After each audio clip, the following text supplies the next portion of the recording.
तीर्थ नगरी मथुरा में इन दिनों होली की धूम है। इसी बीच बुधवार की शाम पूर्व सांसद और अभिनेत्री जया प्रदा भी वृंदावन पहुंच गई। यहाँ उन्होंने अटल्ला चुंगी स्थित बालाजी देवस्थान मंदिर में दर्शन कर पूजा अर्चना की। इसके बाद आध्यात्मिक गुरु डॉक्टर अनुराग कृष्ण पाठक के साथ धार्मिक चर्चा की। इस मौके पर उन्होंने ब्रजवासियों को होली की शुभकामनाएं भी दी।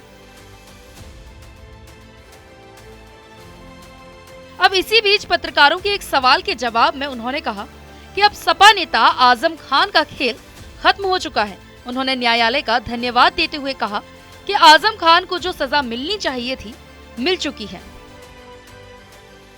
उस समय पे मैं अकेले एहसास करती थी, मुझे कोई रक्षा करने वाले नहीं होता था, लेकिन आजम का खेल खत्म। तो आजम अभी वोट देने के लिए भी या वोट डालने के लिए भी उनका हक नहीं रहा।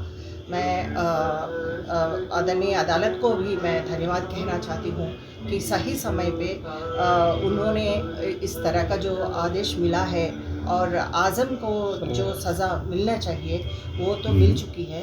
बट एक सीख है लोगों को, अगर राजनीति में भी एक दूसरे को सम्मान करना चाहिए। अगर आप हेट स्पीच देंगे या दूसरों को दूषित करेंगे या दूसरों के बारे में गलत टिप्पणी करेंगे तो जैसे आजम को हुआ है वैसे सबको। जया प्रदा यही नहीं रुकी। सपा पर हमला करते हुए उन्होंने कहा कि वो भी सपा में रही हैं, लेकिन सपा में महिलाओं का कोई सम्मान नहीं है।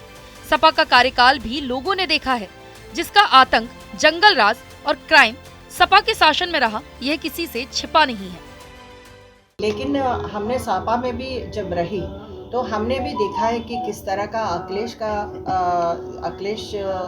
का राज है और किस तरह जो है समाजवादी पार्टी जब सरकार में थी तो किस तरह लोगों को और जो है आतंक के लिए जो बढ़ावा देते थे, जो क्राइम के लिए बढ़ावा देते थे। तो ये मतलब अभी ये कहने के उस स्थिति में नहीं है, क्योंकि इनके ज़माने पे इनके जो सरकार थी तो जंगल राज होता था। लड़कियों को बाहर जाने में तकलीफ़ होती थी। वो बच्चे बाहर जाती है, स्कूल जाती है तो माँ बाप के लिए अंदर कितना डर होता था, धड़कन होता था, हमें पता है क्योंकि मैं भी एक माँ हूँ। लेकिन आज एक रामराज हमारे बुलडोजर पर कहा कि कानून के खिलाफ कार्य करने वालों को कोई लोरी तो नहीं सुनाएगा। दोषी है जो दुष्कर्म करेगा या जो भी गलत करेगा या कानून के खिलाफ काम करेगा, क्या उनको मतलब बिठा के लोरी गाएंगे? ऐसा तो नहीं हो सकता है ना। जो दोषी है उसको सजा पाना ही है। 2024 के लोकसभा चुनाव पर उन्होंने कहा कि रामपुर के लोगों ने मुझे प्यार और सम्मान दिया है। रही बात आगे चुनाव लड़ने की, तो पार्टी हाईकमान का जो फैसला होगा वो मान्य होगा। वहीं मथुरा से चुनाव लड़ने के सवाल पर उन्होंने जवाब में कहा कि हेमा हमारी बड़ी बहन है, मेरे दिल में उनके प्रति सम्मान है। यहाँ से चुनाव लड़ने के बारे में मैंने कभी सोचा भी नहीं। उनके सामने हमारी कोई हैसियत नहीं है। कहाँ से आप चुनाव के सोच रहे हैं? और हमारे बीच में लड़ाई कराना चाहते हैं? नहीं, यानी कहाँ से आप जा रहे हैं? मथुरा में ज्यादातर सांसद बाहर के लोगों को ही चुना है, इसलिए क्या आपकी इच्छा है कि आप मथुरा से चुनाव? कृष्ण की नगरी में ऐसे हमारे हैसियत नहीं है इसके बारे में बोलने के लिए। हमारा और हेमा जी का बहुत स्नेह है और हमारे बीच में लड़ाई मत कराइए। और हेमा जी अभी भी सांसद है, सांसद रहेगी।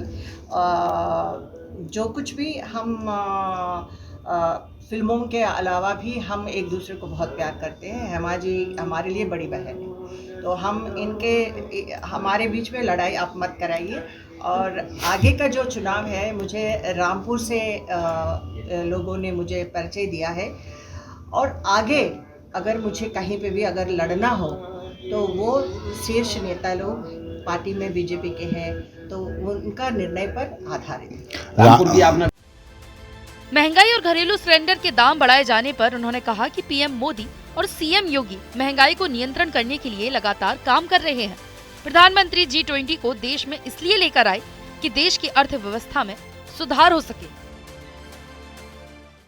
कि ये जो महंगाई के बारे में बात कर रहे हैं, योगी जी इसको नियंत्रण करने के लिए पूरी कोशिश कर रहे हैं और मोदी जी भी इसके लिए इसीलिए G20 को लेकर आ रहे हैं ताकि देश जो है हमारे भारत देश के बाहर भी हमारे लिए कुछ ऐसे अर्थव्यवस्था इम्प्रूवमेंट आ जाए और हमारे लिए यहाँ पे अर्थव्यवस्था सुधर जाए।